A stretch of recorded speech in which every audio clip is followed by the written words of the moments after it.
네, 미국 증시에 투자하는 서학개미들이 특히 좋아하는 종목들이 있죠. 바로 애플과 구글, 테슬라인데요. 믿었던 도끼에 발등을 찍히는 걸까요? 최근 이 세 종목들이 힘을 쓰지 못하면서 그야말로 애물단지가 됐다라는 평가마저 나오고 있습니다. 네, 삼총사들이 테크주 랠리에도 고전하는 이유, 김대호 경제학 박사와 하나하나 살펴보겠습니다. 박사님 안녕하세요. 네, 반갑습니다.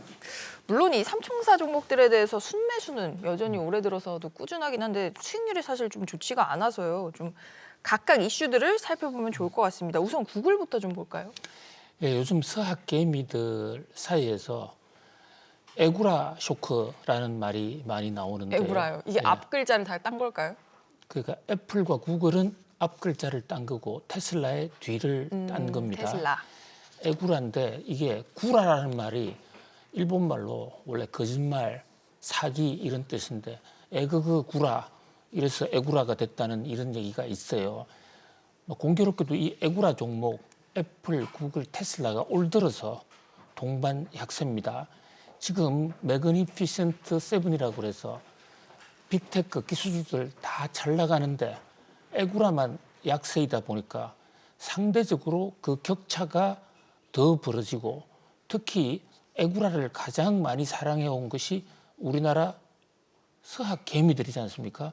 그런 면에서 주가 폭등 속에 에구라에 투자한 사람들은 좀 속에 좀 가슴에 멍이 들었다라는 얘기가 있는데 우선 구글을 말씀하셨죠. 자, 구글은 상당히 지금 위기입니다. 왜냐하면요. 구글의 가장 큰 경쟁력은 검색이에요. 검색 시장을 사실상 그동안에 완전히 장악하다시피 해서 그 검색을 가지고 광고도 하고 다른 사업으로 계속 확산을 시켜 나갔는데 이 검색이 이제 AI 시대를 맞아서 단순하게 우리가 글자 집어넣어서 확인하는 검색은 거의 끝나가고 AI 검색으로 가는데 문제는 AI 검색에서 원래 구글이 먼저 시작했더랬어요. 그런데 이 기선을 마이크로소프트에 완전히 지금 뺏겼거든요.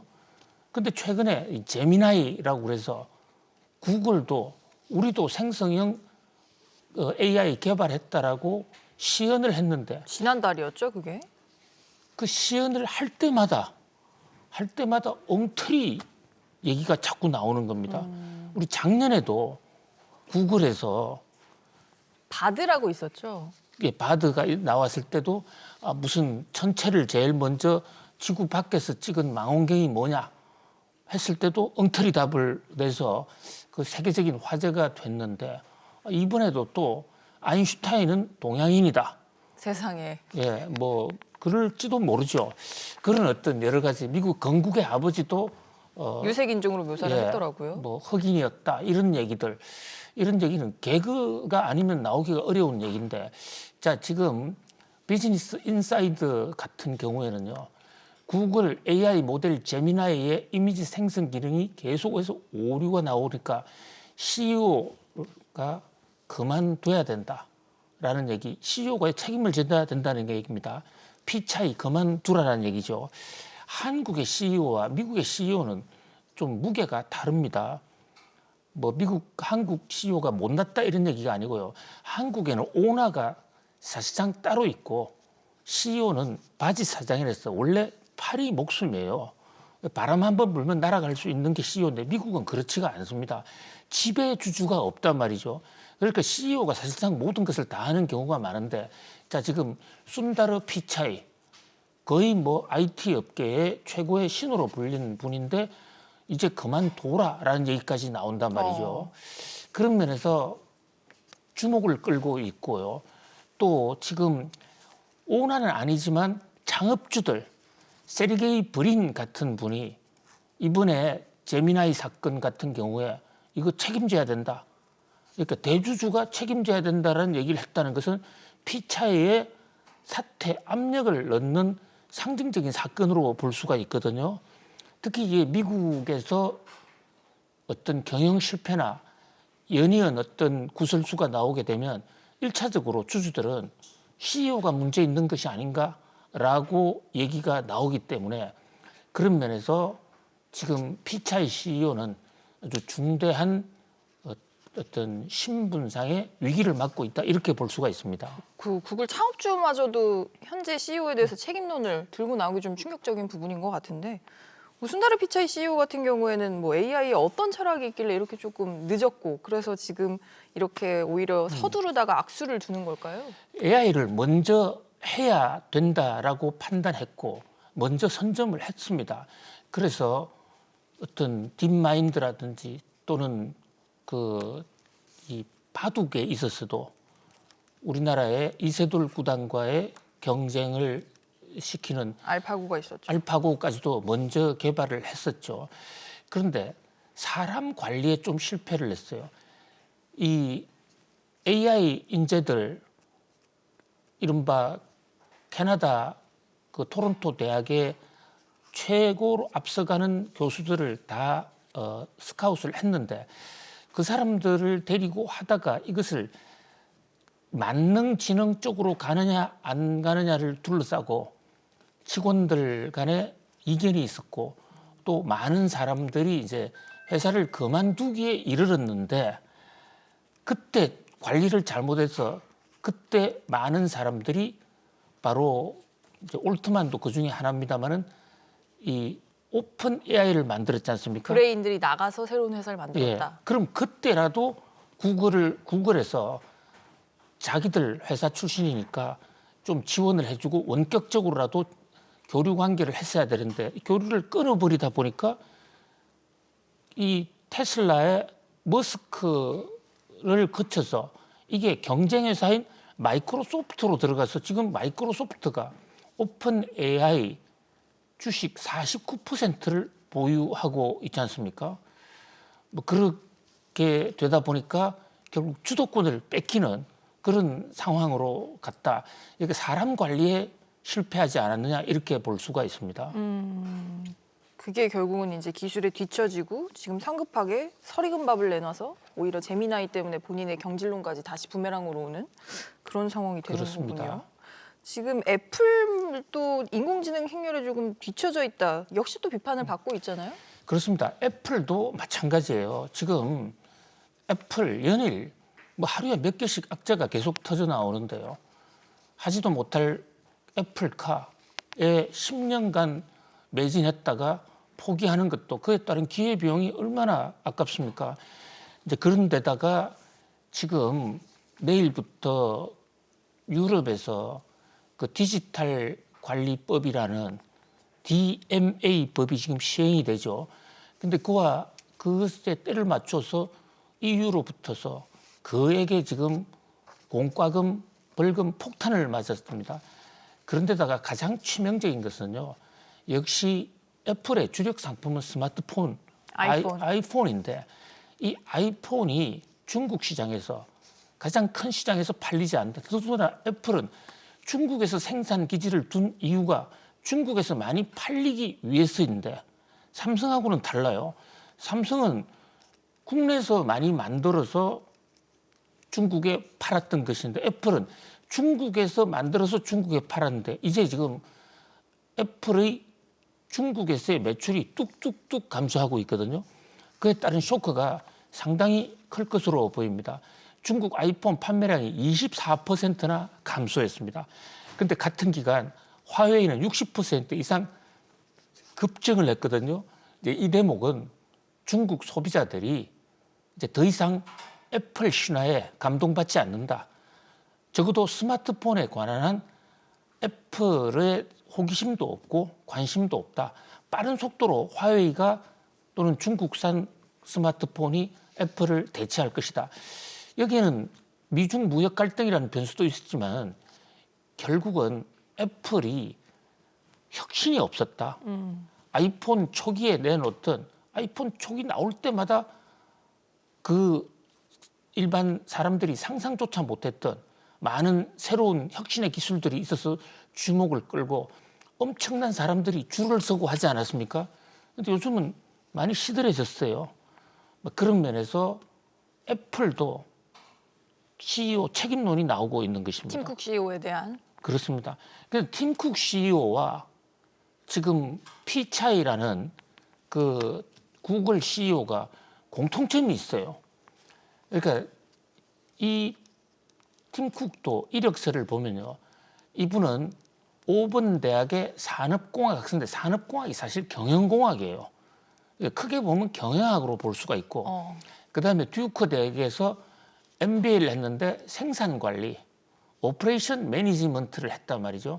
그러니까 첨단 기술, 전자제품의 첨단 기술이나 AI에 대한 이해가 거의 없다고 봐야 됩니다. 그럼에도 불구하고 이제 이분은 외부에 있다가 컴팩이나 IBM에서 근무를 하다가 스티브 잡스, 창업자인 스티브 잡스에서 스카웃이 돼서 1998년에 애플에 입사를 했는데 입사 이후에 굉장히 큰 성과를 낸 게요. 생산 관리 담당하는 COO를 하면서 사람을 엄청나게 많이 잘랐어요. 자르면서도 생산성을 더 높이는, 그러니까 생산 과정에서의 보틀렉을 해결을 한 그런 어떤 그 구조조정 전문가, 생산 관리 전문가지 새 제품을 만들어내는, 사실 팀 쿡이 나오고 나서 혁신적인 제품 10여 년 동안 별로 없었다. 그리고 오히려 중국에 훨씬 더 의존을 많이 해서 지금 중국 칭화대학, 칭화다시회가 저게 시진핑 국가주석이 나왔다고 주장하는 학교예요.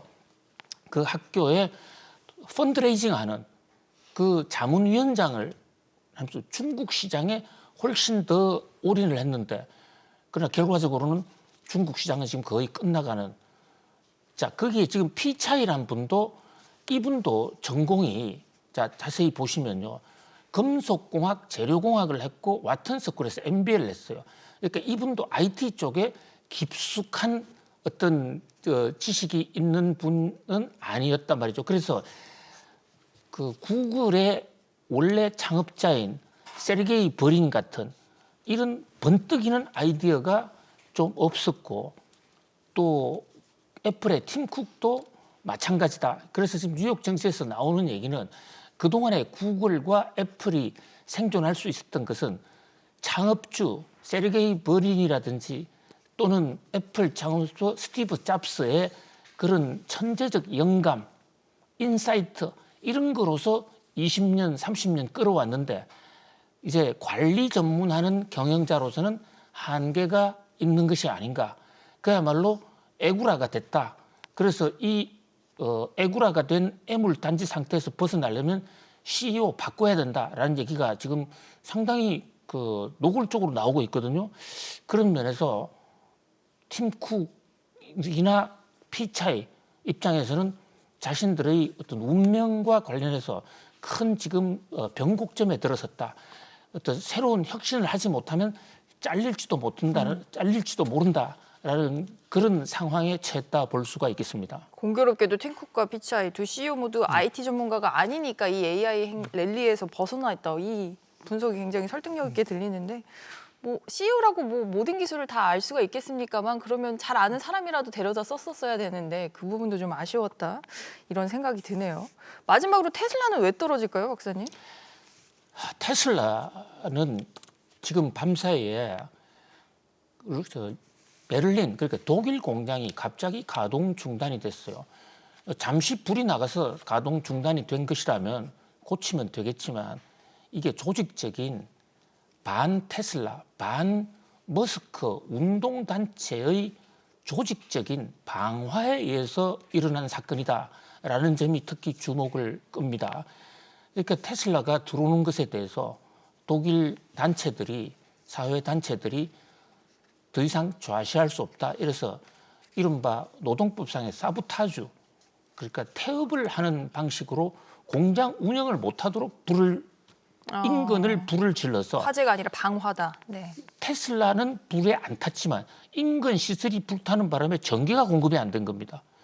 그런 것을, 이 사건은 단발로 끝날 사건이 아니다. 또 실제로 주변에 지금 환경단체들도 테슬라 주변에 신축 공장 현장에서 고공행진, 그러니까 계속 밀면 우리 떨어져 죽겠다라는 이런 시위를 벌이고 있는 상황이거든요. 뭐 그 밖에도 지금 머스크의 악재는, 머스크가 벌려놓은 그 트위터 Xs의 소송, 그다음에 특히 테슬라의 가장 결정적인 것은 그동안에 72조 정도 본인이 보상을 받았는데 그걸 지금 토해내야 되거든요. 그 토해낼 돈이 과연 있을까요? 그럼 테슬라 주식 팔아서라도 토해내야 되는 거 아니냐? 이런 지적이 나오면서 지금 주가가 떨어지고 있는데 테슬라 역시 CEO를 바꾸자는 얘기가 또 본격적으로 지금 번지고 있습니다. 도저히 아무리 본인이 창업자지만은 사실은 머스크가 창업자도 아니에요. 근데 사실 뭐 근데 테슬라도 이사회가 다 측근들이라 뭐 누구로 바꿀 수가 있을까요? 그렇지만은 이 미국의 그 소액주주들 특히 사모펀드 이런 게 활성화되어 있기 때문에 경영 성과가 나쁘다고 했을 때는 소액주주들이 뭉치면 아무리 이사회가 있다고 그러지만 대주주를 충분히 능가할 수 있는 어떤 소주주 연합이 생길 수가 있거든요. 그런 면에서 에구라의 새 CEO들이 그야말로 벼랑 끝에 지금 처했다 이렇게 볼 수 있겠습니다. 단순히 주가가 떨어지는 것뿐만 아니라 CEO까지 운명의 위기가 처해져 있다. 이런 소식 짚어봤습니다. 다음은 또 이만큼 중요한 소식인데요. 국내로 돌아와서 한화와 HD현대 간 정면 충돌 소식도 준비를 했습니다. 7조 원대 방산 프로젝트를 두고 두 회사가 전면전에 들어갔습니다. 한화오션은 HD현대중공업에 대해서 경찰 수사를 촉구를 했는데요. 이렇게 경쟁사를 경찰에 고발한 게 국내 조선업계 역사상 상당히 이례적인 일이라고 합니다. 박사님, 이게 싸움을 이해하려면 사실 한 2012년으로 거슬러 올라가야 되잖아요. 당시 어떤 일이 있었을까요? 예, 지금 한화오션이라는 회사 원래 저게 대우 조선해양이었죠. 인수를 했죠. 한화오션이 인수를 했거든요. 한화가 인수를 했습니다. 원래 하나그룹과 현대중공업은 사이가 참 좋았는데 문제는 이제 인수를 하다 보니까 서로 경쟁 관계가 됐어요. 근데 지금 앵커님 잘 지적해 주신 대로 2012년에 현대중공업의 직원 무려 9명이 정부의 방사청의 군사 프로젝트를 하면서 국가 비밀로 돼 있던 내용을 촬영을 해서 그것을 회사 내부의 사이트에 올리는 이런 일이 있었습니다. 이게 국가 기밀이었기 때문에 이 문제가 됐고 이것이 그동안의 재판 과정을 거쳐서 해당자들이 지금 징역형 또는 집행유예 형을 확정받았습니다. 네. 자, 그렇다면 국가계약법상 국가 정보를 빼내서 처벌을 받았다 이러면 5년이 안 되면 이 회사는 5년 동안은 정부 업무를 받을 수가 없어요. 회사가 직원 관리를 못한 거니까요. 회사 직원이 그걸 빼낸 그렇죠. 거니까요. 그렇게 회사가 직원 관리를 단순히 잘못했다기보다도 그것이 회사에서 직원에게 오다 했는지 뭐 알 수도 없는 거지 않습니까? 내막이 있을 수도 있죠. 어쨌든 회사 직원이 정부 기밀 문서를 빼냈다. 그런데 이게 방사청에서 최근에 아니 그 방사청 규정에 기밀을 빼냈다 하더라도 임원이 몰랐다면 굳이 그 입찰 대상에서 뺄 이유가 없다라는 그런 규정을 들어서 현대중공업도 다시 새로 그 어떤 이 입찰의 기회가 열린 거죠. 군사용 조선 배를 이제 입찰을 하는데 들어올 수 있다. 이렇게 유권 해석을 했습니다. 그런데 한화 입장에서는 지금 군사용 선박의 주문도 별로 많이 없는 상황에서 한화오션을 인수해서 자금 부담도 큰데 안 되기로 알았던 HD 현대중공업의 입찰 자격이 이제 부활한 셈이다. 그런데 어떻게 직원이 빼낸 사실을 임원이 몰랐다고 해서 입찰 자격을 주느냐? 이건 말이 안 된다. 그래서 아예 한화에서 임원도 알았을 것이다 해서 임원도 처벌해 주셔야 하고 국가수사본부에다가 수사 의뢰를 해버렸어요. 상당히 이례적인 사건이고 한화오션에서는 또 수사 의뢰한 것뿐만 아니라 관련 내용을 지금 언론 보도 자료로까지 좀 뿌리고 있는 이런 상황이거든요. 그런 면에서 그야말로 조선업에 전쟁이 터졌다 이렇게 볼 수 있습니다. 그젠가요? 4일 한화오션이 공개 입장문을 통해서 말씀하신 것처럼 이제 경찰청 국가수사본부장에게 제출을 했고요. 고발장을. 이게 상당히 이제 중요한 수준이기 때문에 양상한 자존심 싸움에서 형사 사건까지 이렇게 가고 있는 것 같은데 사실 두 회사가의 오너가 또 공교롭게 굉장히 절친으로 알려져 있잖아요. 상당히 좀 어렵게 됐어요. 그렇습니다. 보통 친한 사이가 아니죠. 왜냐하면 대를 이어서 내려오는 이게 공교롭게도 나이가 지금 하나그룹의 김성현 회장과 현대중공업의 실질적인 오너인 HD 현대중공업의 정몽준 회장이 나이 생일이 몇 달 차이가 안 나요. 아, 같은 나이에 생일이 몇 달 차이가 그렇습니다. 안 난다. 연년 1년 차이라고 겉으로 드러나 있지만 생일로 보면 몇 달 차이가 아니에요. 그리고 그 학번도 같고 같은 장충초등학교 동기동창생이에요. 초등학교 6년을 같이 다녔는데 특히 이 장충초등학교 동창생 중에는 박근혜 대통령도 같은 동창입니다. 그래서 이 박근혜 또 김성현, 정몽준 이 세 사람의 동창 스토리는 한국 정치 경제사에 굉장히 유명한 스토리였고요. 김성현 회장이 어머니가 돌아가셨을 때 갑자기 정기선 회장이 나타난 거예요. 굉장히 당시 젊었을 때. 그래서 기자가 정기선 회장한테 아니 여기 왜 왔느냐 이러니까 저하고 동관이는 뭐 뗄래야 뗄 수 없는 사이입니다. 저 아버지 대에도 우리 아버지들도 잘 알아요. 이러면서 이제 대를 이은 인연이 화제가 됐던 것이죠. 그래서 재계 총수 중에서도 가장 친한 사이로 또 그다음에 비슷한 점도 굉장히 많습니다.